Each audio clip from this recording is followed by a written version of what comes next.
Hello and welcome back to Crossroads of Cognizance, the one stop shop where we have created a live discussion and a community space that incorporates magic, spirituality, and all things energy and everything in between.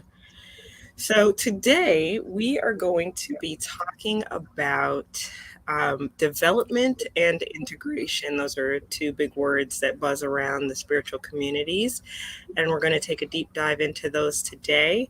But before we get started on that, we'll do, all the formal things. If this is your first time joining us, you're going to want to hit that like and subscribe button so you can know when we're here, which is every Thursday, 5 p.m. Eastern time, 2 p.m. Pacific, not standard. And, each day that we're here, we're trying to really put forward that community feel and take in your questions. So, if you are joining us on Facebook, you're going to want to hit the actual stream so we can see your comments. And then if you're on YouTube, just keep tuning in and we'll be right there with you. Um, you know, it feels so silly to introduce ourselves every single time, but we're going to do it because again, there may be some new folks. I highly recommend if you want to hear more about who we are, you check out both our individual websites. But I am Dahlia Rose. I'm over here in Woodbridge, Virginia, and I am the founder of the Conduit School. I serve my community as a healer, a teacher, a conduit for high vibration energies. I teach my students.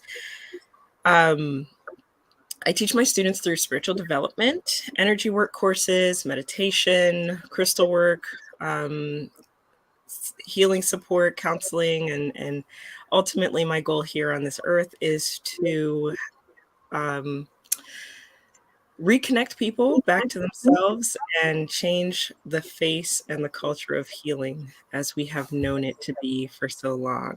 But I'm not doing this alone. My name's Katrina Rasbold. I'm half of CrossroadsOccult.com.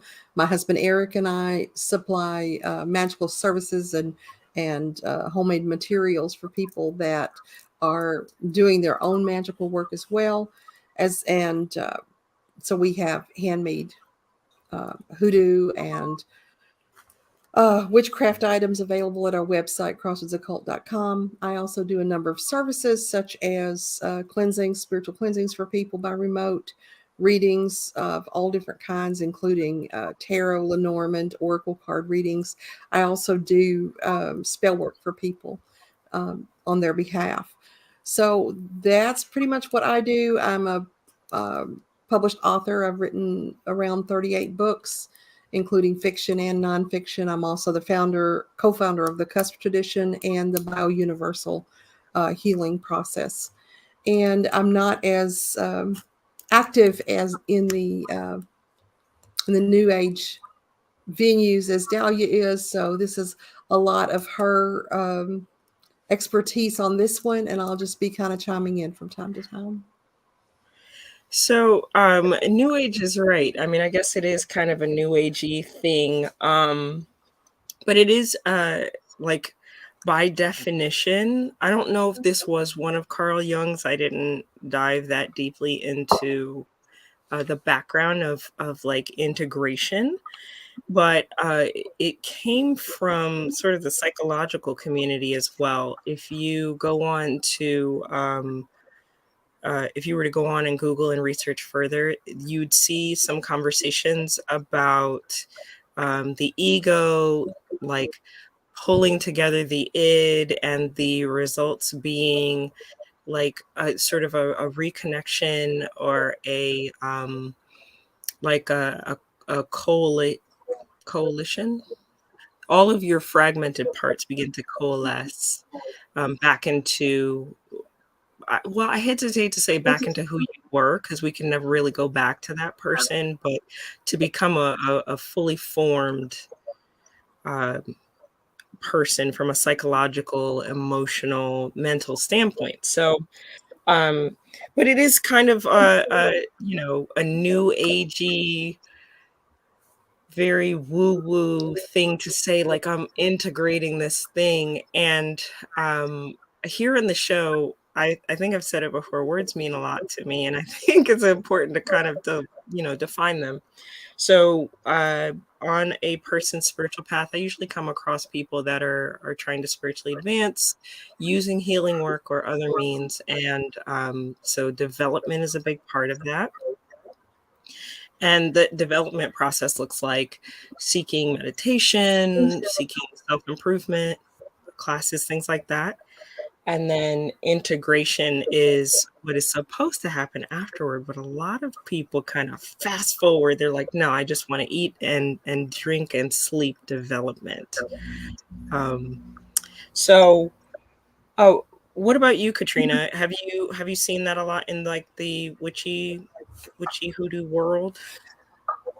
In the whole world, well, in our Western world, I would say, you know, one of the things that's really put forth from a Western perspective specifically is that idea of go, go, go, go, go, go, go, always produce, always develop, always strive to be and do more.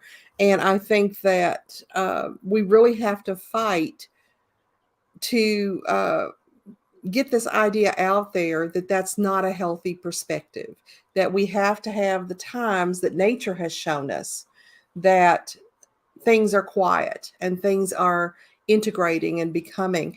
And, even with agriculture, we have times when we're working really hard and we're planting and the fields are producing, and we have times when the fields are fallow and they're waiting and nurturing for the next planting that's going to come. And we don't really do that. And the whole cusp premise that Eric and I developed uh, over 25 years ago is set up on the idea that we produce during a certain part of the year, and then we process from October 31st until spring equinox in March. And it's those times in between that we are taking that assessment of where we are in the integration process, and how did the changes that we made previously affect us, and how does that change our goals, how does that reassess where we're heading next. And so the idea of integration, I think, is essential. But again, yes, it's one nobody wants to sit with and spend time with. My clients are very pushed on the next thing, the next thing, the next thing. They just want to keep hammering those candles in without giving a chance for the energy to normalize and to find a new baseline. And I always think that that's best, push forward with your manifestation, and then allow things to find a new normal to build on for the next part of what we're doing. Talking about the seasons, you know, I love the cusp path as far as you've talked about it, right? Not being a follower myself, but the way that you've spoken about it and thinking about how the earth goes through its own integration process. Everything in nature has this settling point where it evaluates and then produces. And human beings are kind of not built like that. I can identify in my clientele as well after a healing session, people getting off the table and being like, okay, what's next? What do I do now? Can I come back, next week? And it's like, well, wait a minute, it's not going to be the same experience. Like you said, there's a period of uh, letting that energy settle. And one thing that comes to my mind is there a need for you showing up as a new person to adjust to the new space, for things around you to adjust to you, because it's not just you having changed, the responses to you will change, and often in very drastic ways that might throw you for a loop. Things you found pleasure in before no longer feel pleasurable, and or things that triggered you before. A lot of my clients love that feeling of nothing bothers me for the first 48 hours after a healing session, and then the real work begins as things start to maybe be a bit more of an emotional experience, or um, they take on a whole new form, and they're like, wait a minute, I would have dealt with this with anger before, or I would have dealt with this through shying away from hard conversations, but now I just feel this push to actually do the work, and it takes practice. It takes real practice. I Um, think one of the important things you hit on there is that we have this profound experience with a healing or a cleansing or any type of energy work where you're seeing results and you're feeling results and you get excited about it. But then people want energy work or magic to do all of the heavy lifting. They don't right, want to take that information and integrate it into all of the places where this applies, and how what are the ripple effects of what's happening in my relationships with my family, with my partner, with my kids, with my work. How are you changing and developing as a person? And to give that a chance to happen. You know, it doesn't, it's like a tool, it or a even a medication. It doesn't do all of the work. You know, it just gives you a leg up. It gives you a little push to help you know where you're going. right, right, exactly. And in the development space, that excitement. One thing that I've seen occur a number of times, and I think I would say even in myself for a period of time, was this concept of, okay, I've done this development work, I've been through the classes, and now I just don't want to be around anybody who has negative energy or anybody who is alternative to this. I only want to be around my tribe and safe people. When the integration part of the integration process is, how do you deal with those negative energies now that you have the tools available to you? So I can recall, only having myself as an example, that I would want to give here on the show, taking energy healing classes and then being like, okay, great, I'll use this all the time and fix everything with it. And it just is not that way. uh, you know, Full integration. So it started out as, um, integration took steps. So it started out as, okay, I have no tools, but I know that something feels off. Then it was, okay, I have tools and I think they're going to fix everything, but that's not how that works. And then it was, okay, well, what can I apply this energy to? And then finally realizing that all energy practices, all magical practices are about balance more than they are about good and bad. And, how much responsibility I have for energy entering my field or entering my life, not in the law of attraction sense where you're attracting negative circumstances, but I, you, we all can get to a place where you can be in the presence of negative energy and not be decimated by it. Not that you want to repeatedly abuse yourself or expose yourself in abusive ways, but there is a strength building to, you know, showing up in spaces and not feeling pushed out because you might encounter something negative, or stopping your life, not leaving your house because the world is shit, and all of those things. There's a strength building to be had, and that too is integration, I think, as well. One of the things that you mentioned that I want to pop back to from last week's conversation about resolutions. Um, I'm going to reference that in just a minute. Good and bad and positive and negative energies, those are all filters that we put on energy. Energy is neutral, Yeah. and it becomes positive or negative based on our perception of that energy. It becomes good or bad based on our perception of that energy. And one of the things that you said, for instance, we were talking about we were talking about the best ways to make resolutions and to create positive outcomes. And you mentioned that if you try to manifest patience, what's going to come up are situations that require patience to show that you're developing that muscle and to show that You're responding differently. And I'm going to further that by saying that I was taught early on in my magical career that if you make a statement to the universe and say, I am this, or I am doing this, or I want this, that question will, or that statement that you put out there in the universe will be almost immediately challenged by something. And that's to see, is that true? Is that where you are? Is that what you, is this a factual thing for you? It's to test that statement. And so if we say things like, I'm actualizing, or like you were just saying that, where can I apply? People that don't really want to apply what they're getting, they just want to feel it, so they get up and they feel great.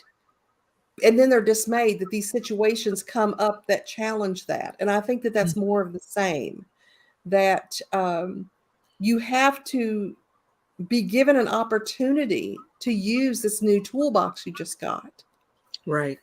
And people don't like that part. That part doesn't feel pleasant to them. It feels like, well, why did I bother doing this if I'm just going to be assaulted with all of this need and all of this heavy situation? And that becomes part of the integration process, is to say, okay, I have these tools. I have gotten to this point.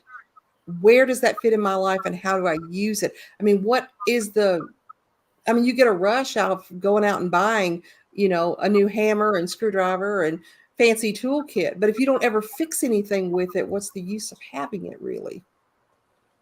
Yeah, and you're bringing something to light as you were talking about using the tools.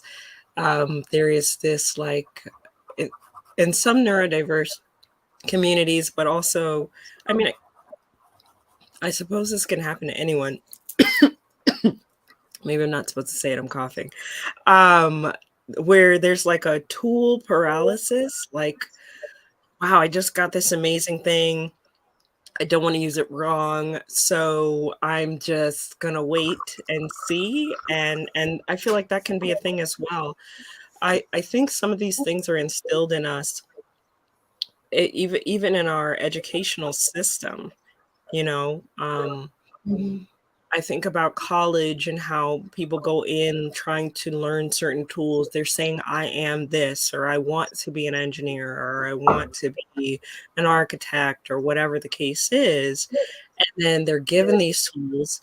They're given opportunities to prove themselves knowledge wise, and then they're sent out in the world to basically integrate, but with no further instruction. Like, all the real world practical things they didn't learn about, now they get to learn by doing. And I it's such a strange wiring in our from a very young age, I think, not just college, to think that, You know, go ahead. I'm sorry. no, you're good. To think that you have these tools and it will fix everything. So yeah. One of the most disheartening things about college, I think, is that, and I believe this was more so in my generation, but you were set up to believe that college is the springboard for everything. That when Mm, you go to college, you're creating all of these amazing opportunities. You're going to actualize, you're going to become an adult, you're going to become all you wanted to be because you're mastering the education of what you want to do in your life. So it's a really big deal. And you're taught that you're smart enough to go to college. It used to be you had to qualify to go to college. And so getting accepted into college was a really big deal. It was an academic achievement to be there. So you felt really excited, but then you're taught not to have critical thinking in college, which is no. horrible. It says you cannot possibly have a unique idea. You're going to have to write a million theses. You're going to have to write all of these reports. You're going to have to do all of this documentation, and every bit of it must have citations from people smarter than you are. Mm. And you cannot put forward an idea and say, no, this is what I think, and this is what my experience would be. That your experience and your thoughts have absolutely no value in college. All that is valuable in college is the ability to research what other people think and what other people have decided is true. And if you have a thought and you cannot back it up with a scholarly citation, the thought is not valid. And I Mm. think that that just crushes a lot of the idea that, hey, I got into this college for a reason. And so you end up going out into the world with this box of tools that isn't the box of tools you expected to have, and Right. possibly more broken than when you went into it. And so college is tough. I mean, it really is kind of a meat grinder of an experience. And I know it's a little different now than it used to be because my kids have gone through college and have had those Sure. experiences. I went back to college as an older person and had a very different experience, but it was still the same thing of no, don't formulate any ideas for yourself. You've got to cite everybody.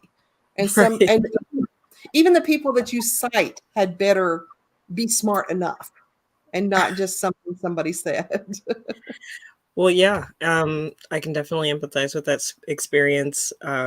Before doing the deep dive into my spiritual journey, going to Liberty University, uh, that was, I mean, you were literally trained to human in a particular way, um, and I'm sure that's what somebody needs, but it wasn't. It definitely Yeah. was not for me. And of Um, course, the idea with college, now we know the secret.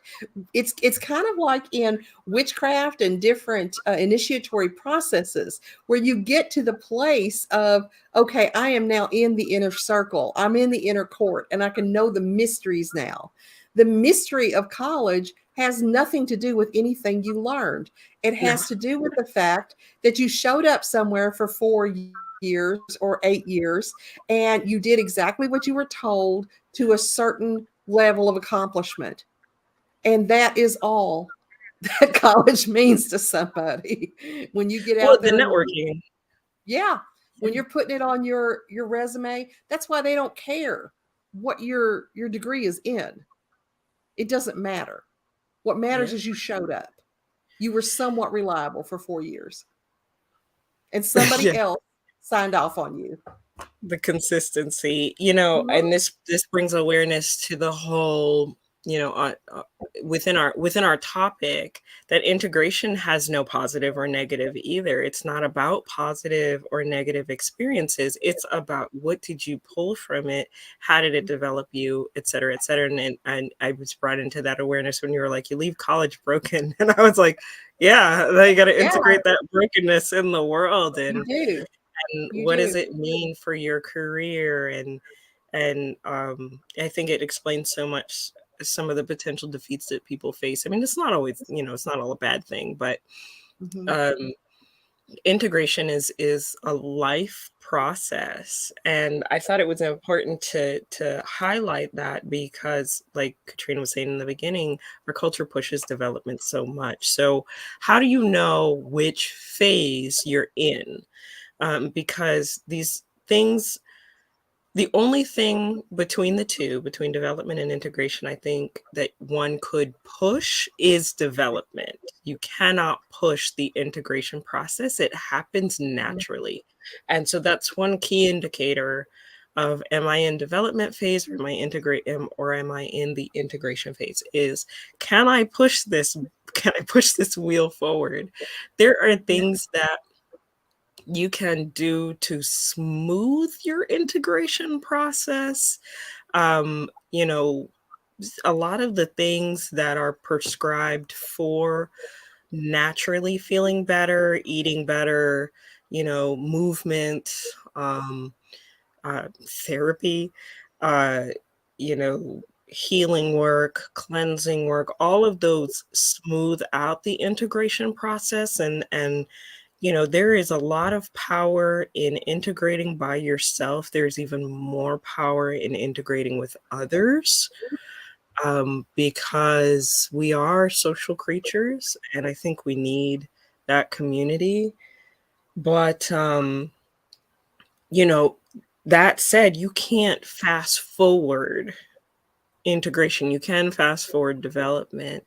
And as I was considering integration and kind of how I've navigated that on my own journey, it occurred to me how integration doesn't even occur right after you develop something. It doesn't always occur right after. There are so many things that I recall being taught in 2011 when I began that I'm just now really getting a handle on.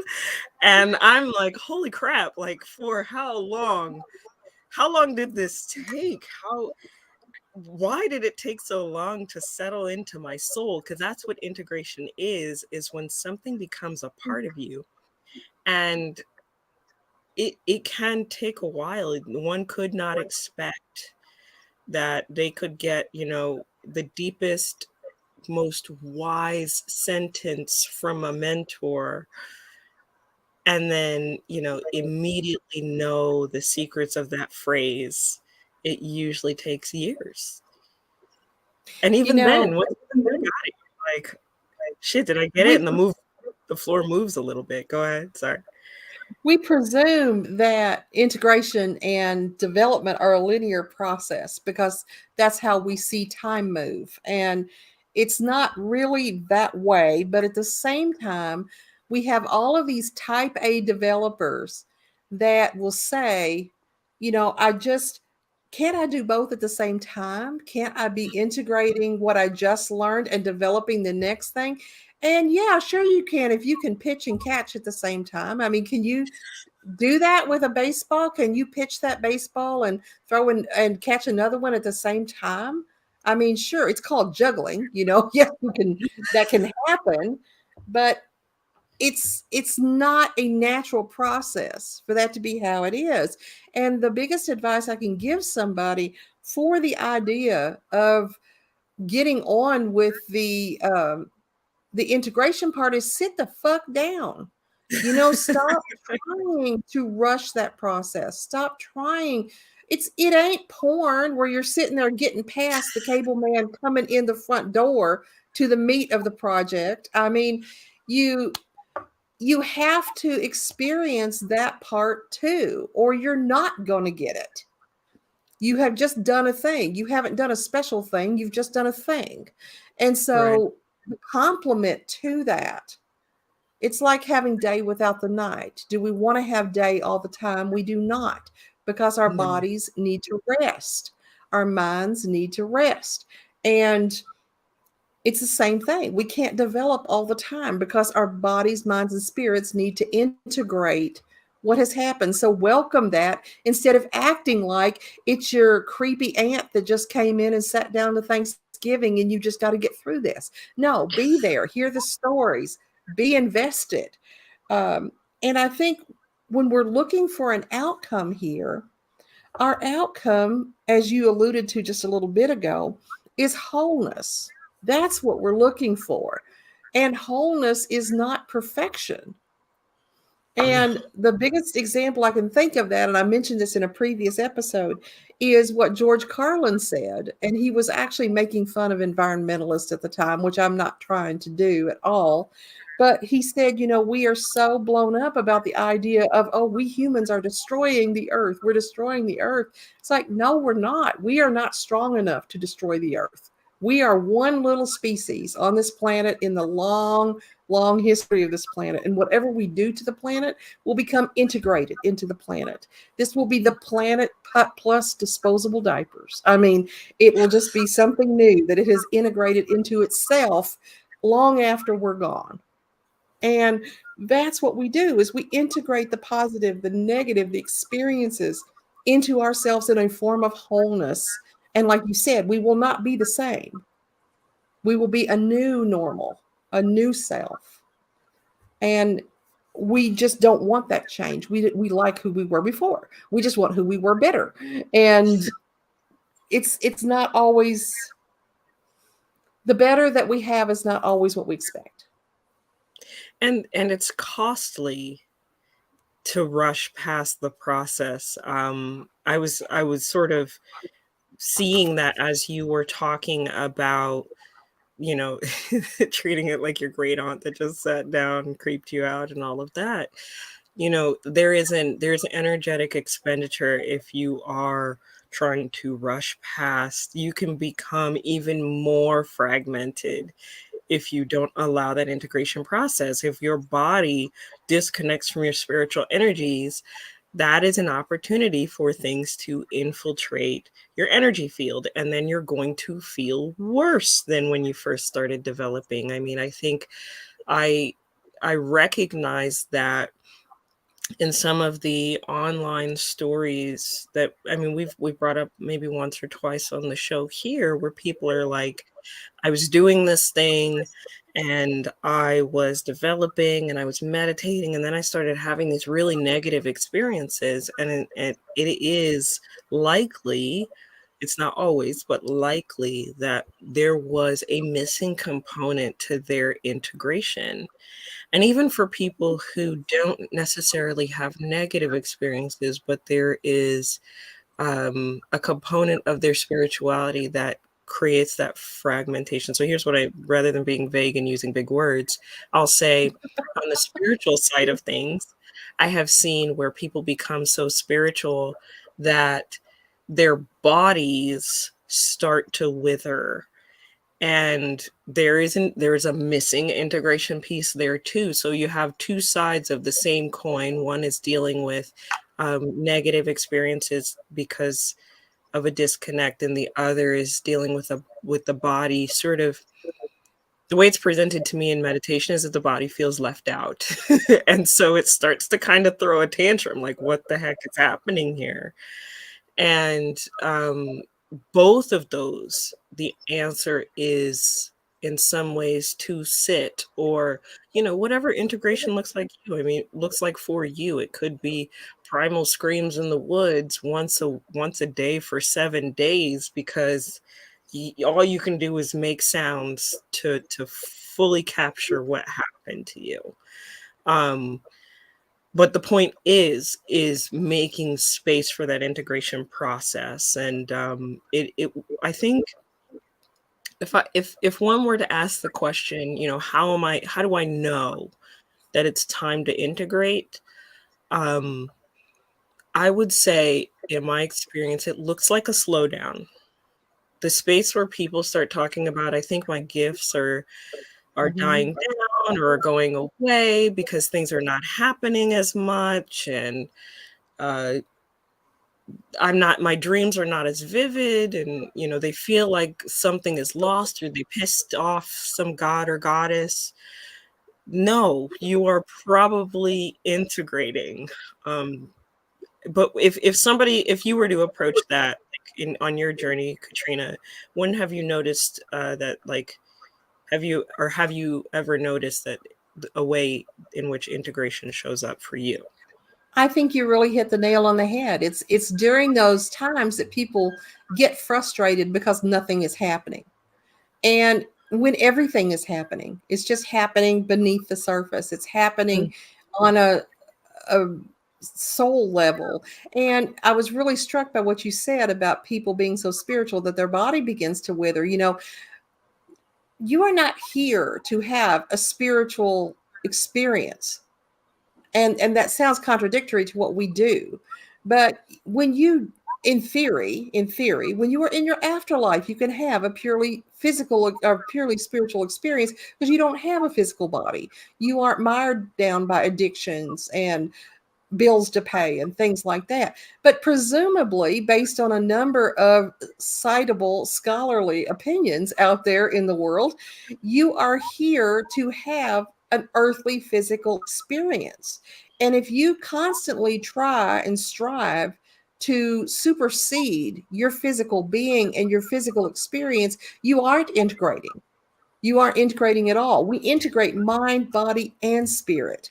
And so we got so invested in mind and body for so many centuries Mhm. that now we're swinging to the other way where spirit seemed to not matter for a while because we were just really working on mind and body. And so we are, as a species, working globally to reintegrate spirit back into that process in many ways. And that becomes the truest integration, is when we are taking mind and body and spirit and putting all of that to rest in a composite, in a whole. There is a term that's used in psychology called Gestalt, and it's named for a German doctor who treated, he was one of the first ones to treat the entire being. Mhm. And so Gestalt is often applied in such a way to where we're having wholeness, we're having a treatment of everything or an approach of everything. And so this is very much a Gestalt thing of needing to address mind, body, and spirit in order to fully integrate. And so when one of those starts to fall down, that's when we know we need to integrate. When we Yes. are starting to have a physical illness that requires long term recuperation, or we have to have a surgery or a healing time, that is the physical body saying there is a need for integration right now. When we are having problems thinking clearly, we're having racing thoughts, we're having trouble sleeping at night, we are having intrusive thoughts, our thoughts are not cohesive, that is the mind saying it's time for integration. And when we don't feel connected to the divine, when we don't feel like we're on track, when we don't feel like we're in the magical zone, that's our spirit saying, I need integration. So if we take a minute and, like I said, the magic words, sit the fuck down and check in with mind, body, and spirit and see how they are doing. If one or more of those three is not thriving, you are missing the integration step. And it's time to what? Sit the fuck down and allow some time where you're not out there in the fields tilling and fertilizing and pulling weeds and encouraging that shit to grow. You're letting the fields be fallow and just letting things find their new normal. And then you will achieve that integration of mind, body, and spirit and be ready to take off again on development. I'd love to add to your examples of moments where integration is necessary. And one that comes to mind that I think is slightly overlooked is when you are fixating on another person. When, and I don't mean just like, oh, you know, you have the occasional thought, but when you are fixated on what are they doing? Why would they do it that way? This thing annoys me or this thing elates me. You know, there's no real, it's not about the positive or negative emotion of a person, but the fact that you are so fixated on their life that you are sort of being pulled away from your own. That is a great time to integrate because there is something that is trying to come up in you that's likely being reflected in the other person. And so integration is huge there too. I was also, I had this visual of like, uh,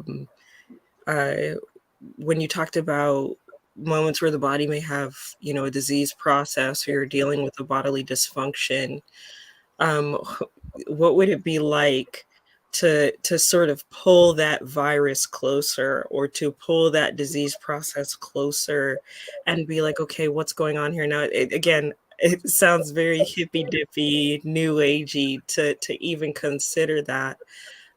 We've talked about the power of gratitude on this show. That can be a place to start. You know what? I'm thankful for the awareness of this. What else is here? You kind of pick up your shovel. And that's to say, within what you are able to do, because we know that pain is really challenging to deal with. Going from being able to disabled, that is no easy bridge to cross. Integration would be in those in between spaces where you have a quiet 5 minutes where your pain isn't bothering you to ask just a few questions or to breathe or anything like that. And taking those moments seriously, not saying like, oh my God, I have 5 minutes of no pain. Let me vacuum because I haven't done that in 2 weeks. But to actually take the time to allow yourself to fully grasp and pull everything in closer. Um, We have you know, also really, I'm sorry, I no, go talked over ahead, go ahead. you. We have also really, we really pushed the idea of integration as a primary and how can I put it, an active, proactive thing to do. But integration can also run as a sub program. It can be something that's going on in the background while you're healing. You don't always have to be actively involved in your own integration. Sometimes when you are in pain and kind of checked out, or you are sleeping a lot because you're healing, that integration can be occurring in the background. Oh, And yes. when you wake up, you just have a different perspective. When you start to bring yourself back together, you look at things differently. And that's also a form of integration. And I love what you said about the fixation on other persons can sometimes be a sign that you need integration, because all of us know those people who are always, always fixated on what somebody else is doing, to the Yeah. point they don't give any consideration for their accountability, their outcomes, their behaviors, because they're all wrapped up in what that person's doing and this drama and that drama and victimization here and anger here for all of these people and things that people are doing outside of your experience. I mean, it's things that other people are up to. Those people, they did not integrate. The people that are all about somebody else, and I'm not just talking about a love interest fixation or No. like people who are heavily fixated on their kids and are not looking at their own lives. I'm talking about people that are just gossips and busybodies and all over the place with other people, not integrated. So not integrated. They haven't even taken the time to, and they're also not developing. They're not doing either one. No, they're essentially tearing themselves apart, and doing so by oftentimes tearing other people apart. So no, not integrating at all, and only causing for continuous wounds. You know, development and integration is also important, not just for spiritual path, but one thing that comes to my mind is trauma. So, here we are talking about some spiritual concepts, but it's important to integrate after traumatic experiences as well. And what that can look like is, in safe spaces when the timing's right, unpacking what took place and doing so yeah, I believe unpacking trauma is a slow process. I know, like, I know in the past when I've dealt with my own traumas, I've made jokes to start unpacking them and, like, ease into it. Aha, it's not so bad. And then something happens and you're like, oh my God, what was that? Um, and then needing to take a step back and slow things down. So this, like, a lot of what we're talking about is applicable to trauma as well. And I tend to go back to everything is energy, everything is spiritual. So I would say equally as I did earlier, if you are not taking the time to integrate your trauma, if you're just like, nope, I'm going to put this in a suitcase and never look at it again, you run the risk of intrusions of other people's energy, of negative energy, of positive, overly positive energy that just exhausts you. Because remember, that can be an equally draining experience as the negative. Well, So, and one of the things, the unfortunate truths that we never want to look at and should, is the fact that trauma is development. yeah. It is. And often, we think of it as trauma because it's something that's inflicted on us. But, it's still development. It's still changing the fabric of who we are. And even though it's involuntary, So it is something we need integration afterwards. And sometimes the integration is trauma. So we have to allow that its own space to breathe and to become part of the fabric of who we are. Because when we have trauma, we are never again in this lifetime going to experience a time that that trauma is not somehow a part of us. It's not going to magically not be there. And so it has to become part of the fabric of who we are, even after it's healed and integrated. And it's the same thing for what we would call positive development or good things that happen to us. Still, they are things that happen to us, they are experiences we have, and they're going to become part of the fabric of who we are. Again, like you said, it's just energy. Trauma is just energy. It is something that happened, it's an occurrence. And so our perception of positive, negative is everything.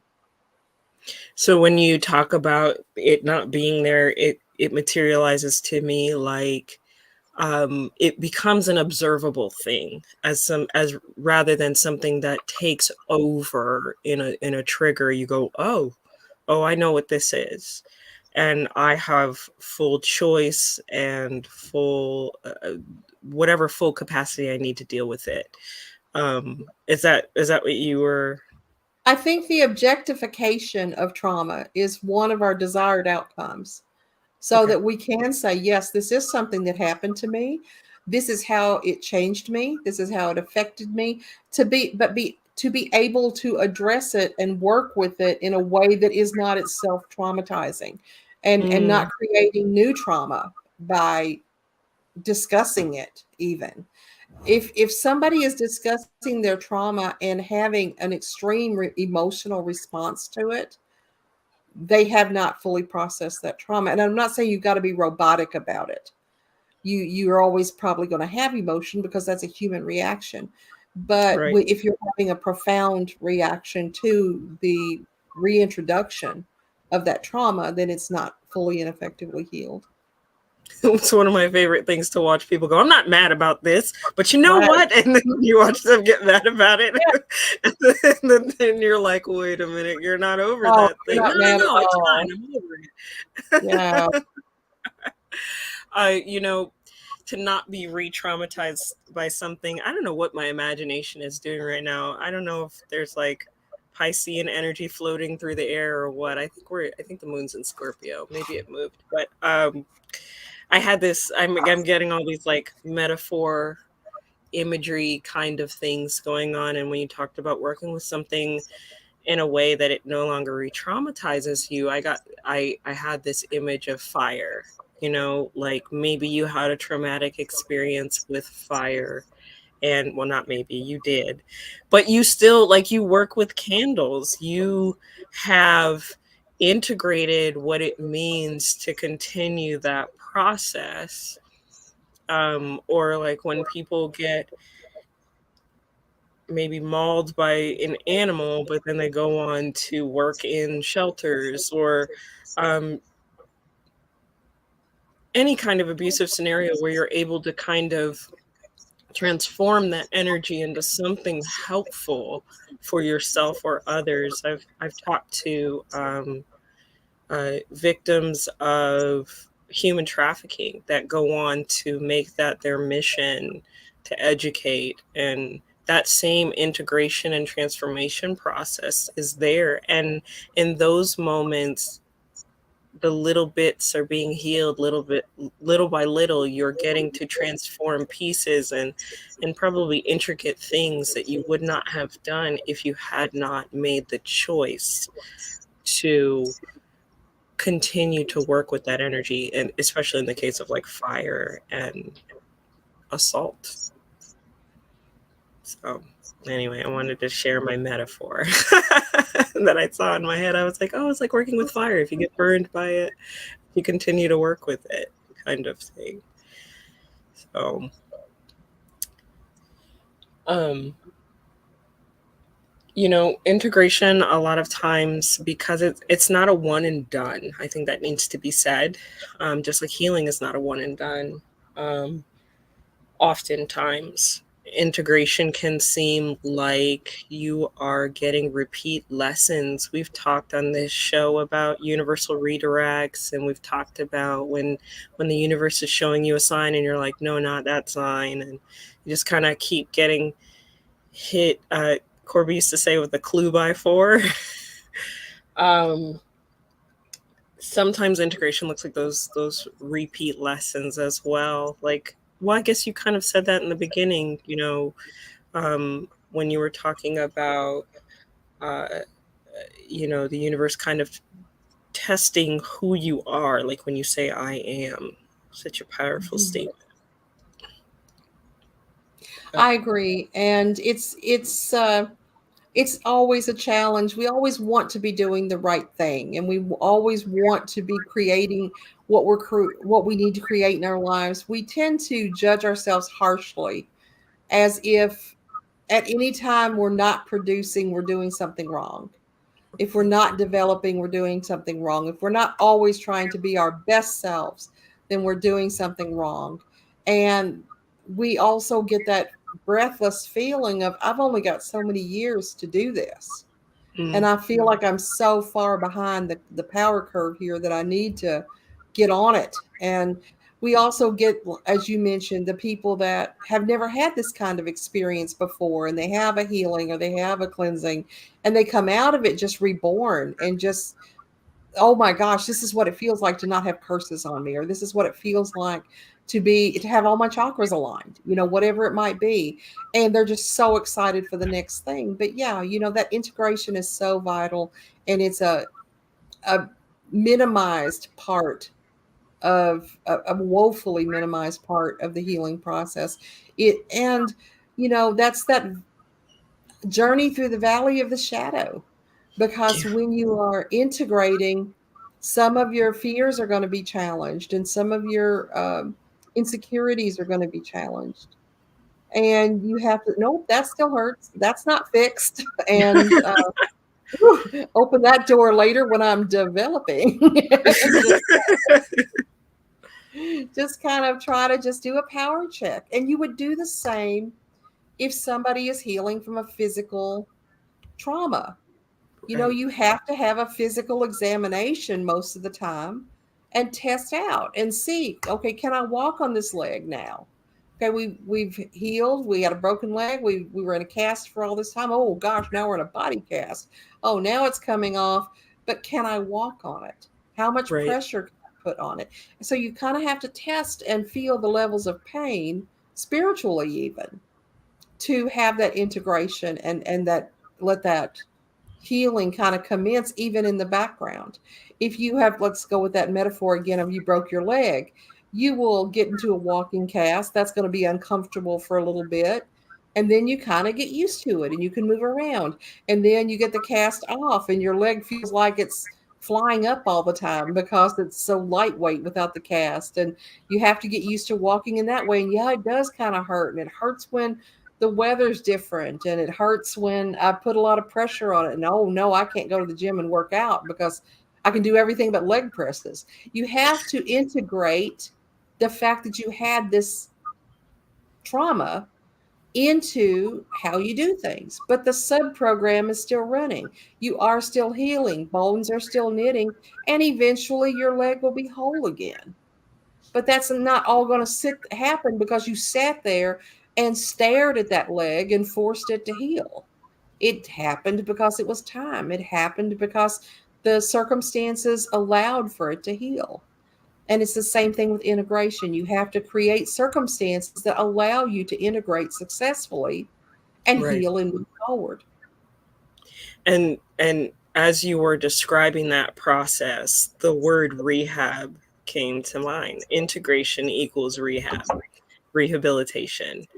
Um, you know, there's also the component of healing, like, in the case of a physical trauma, where some people will need that additional help. Like, you're probably going to need a chiropractic adjustment after a leg break and you don't even realize it, or maybe you don't have the privilege of exposure to those kinds of things. So the I say that to say there's a multitude of tools available that are supposed to, accompany your process. So as we've navigated through some of these things, development can look like seeking out spiritual teaching or knowing that you want to get better or be a better person. It can look like partaking in different events, looking for communities. That's all development. As you integration is settling into what parts of what I've learned, known, or gained can I hold on to? What do I need to let go of? Like maybe I went to a community space and that person was rude to me, but the overall event was amazing. You're not supposed to integrate the rudeness. You're supposed to integrate what you needed. Um, it can feel like I love that you touched on, Katrina, that there can be some fear with integrating. Maybe this is why people rush past it. Um, Feeling like an imposter or feeling like they don't truly have the ability to use the tools that they gained. That can be a large component of integration. But what it is the webbing that is supposed to pull you back together after all of your experiences have occurred. And you'll know that you're supposed to integrate based on the stillness, the slowdown, the universal signaling that something's changed and you need to kind of pause and pull it all together. So Yes, I very much agree with that. And I think that you and I should start an integration seminar that lasts a long weekend. And anytime we start to feel like some client is giving something that's at all over our heads or really intense, we just say, "Oh no, that's development. We don't do that here." So you need to pull back and integrate. No, no, no. Where you're going is development. Integrate, integrate, and be. And I think that we could just give people a safe space to integrate. I truly have thought of integration circles after having participated in a few myself. So, going on plant medicine journeys, I usually have an integration circle after. And, one might think it's just sitting around and talking, but it's so much more than that. And the reflection that can happen. I don't know. I always really appreciate those things, but I love the idea of like, no, no, no, you're developing too much. You reminded me of uh, one of my other mentors for embodiment coaching and training.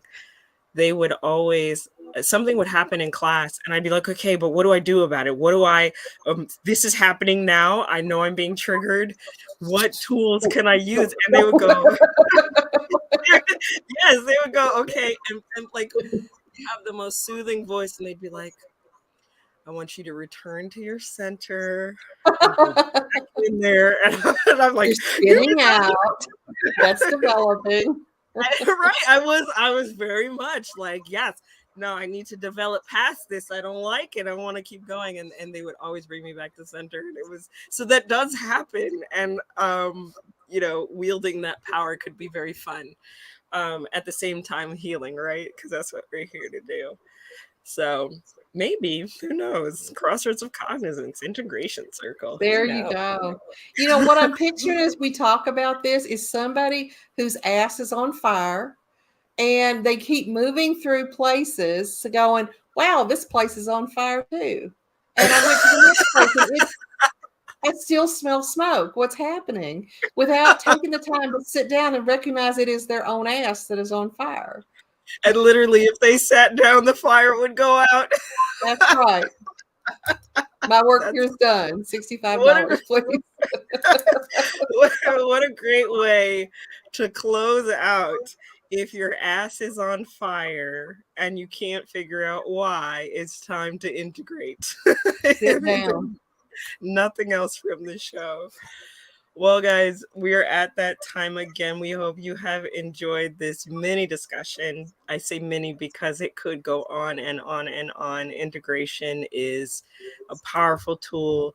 Both development and integration are important, and neither has an ending, and both have equal importance.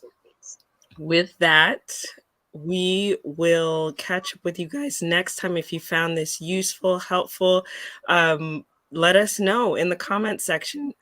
And we catch the replays on this, so if you post something afterward, we'll see it. As always, we love hearing from you. Thank you for everybody who tuned in, and we will catch you next time on Crossroads of Cognizance. Good night, everybody.